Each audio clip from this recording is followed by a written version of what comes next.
हमारे साथ सुनील सिंघानिया साहब है एबिकस एसेट मैनेजर से। बहुत बहुत शुक्रिया सर, आपने वक्त निकाला है। सर सबसे पहला लोग यहाँ पे जितने लोग खड़े हैं वो जानना चाह रहे हैं मेटल्स को लेके, आईटी को लेकर और फार्मा को लेकर, क्या आपको यहाँ से इन तीनों में से कौन से सेक्टर पसंद आ रहे हैं? कहाँ ज़्यादा यहाँ पे दिक्कतें दिख रही हैं?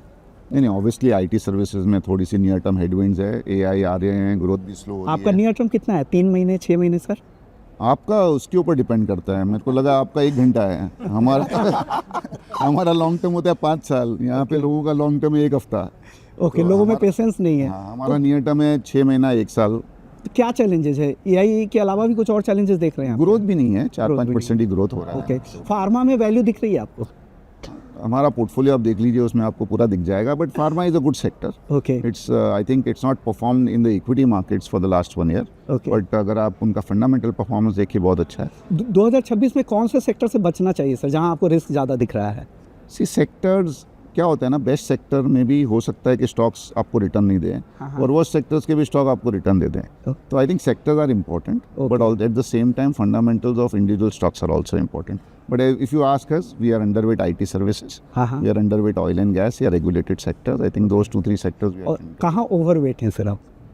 ओवरवेट हैं, मेटल्स हैं, फार्मा है, I think non banking financial services हैं, but we are stock pickers, so हमारा सब बॉटम्स अप होता है। ओके, बाजार में आखिरी मंत्र क्या है बाजार के लिए, जो इन्वेस्टर्स है, ट्रेडर्स हैं, उनके लिए क्या? Be positive, it's a great country. Positive रहोगे, पैसा पक्का बनेगा। जिस तरह के रिस्क दिख रहे हैं, ग्लोबल रिस्क हो, रूपये को लेकर, रिस्क है तो रिस्क को लेकर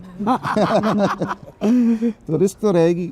जब भी रिस्क है तभी तो रिटर्न आपका 15-17% बनता है ना। अगर आपको रिस्क फ्री रिटर्न चाहिए तो गवर्नमेंट बॉन्ड्स में इन्वेस्ट करिए, तो आपको 6-7% रिटर्न। स्लो डाउन का कितना रिस्क है? बहुत ज़्यादा बज है कि हो सकता है साल अंत तक आ जाए, स्लो डाउन की चिंता है? हमें नहीं लग रहा है। नहीं लग रहा है। कौन सा मार्केट आपको ज़्यादा बेहतर लग रहा है, इंडिया के अलावा भी इंटरनेशनल? हम तो खाली इंडिया करते हैं। इंडिया की लॉन्ग टर्म ग्रोथ स्टोरी में कौन से सेक्टर है जो यहाँ से ज़्यादा चलने वाले, जो लंबी अवधि का? सब तो बता दिए, और कोई सेक्टर बचे नहीं। I think India is a great economy, 4 trillion की 8 ट्रिलियन इकोनॉमी होगी।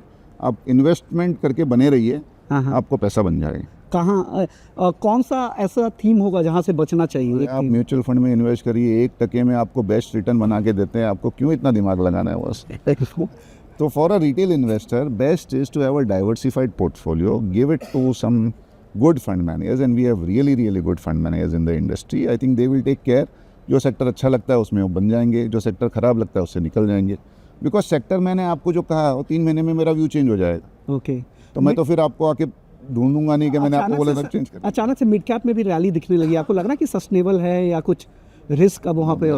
अगले हफ्ते क्या होगा पता नहीं। 3-6 साल, 3 महीना, 6 महीना, 1 साल, 2 साल, 3 साल, सब स्टॉक्स। लॉन्ग टर्म स्टोरी आपको अच्छी दिख रही है, सुनील सिंघानिया साहब को लॉन्ग टर्म स्टोरी अच्छी दिख रही है। सर जाते जाते बिजनेस 24 टीवी के दर्शकों को शुभकामनाएं दे दीजिए सर। धन्यवाद और बेस्ट विशेस। B positive. ज़्यादा 1 हफ्ता 1 दिन जो बता रहे हैं वो सोचो मत। 3-6 महीना तो मिनिमम, और 3-4 साल के लिए आप इन्वेस्ट करिए। Thank you so much. और बहुत एकदम स्मार्ट है, 2 क्वेश्चन बोल के 20 क्वेश्चन पूछने हैं। Thank you so much sir, thank you sir.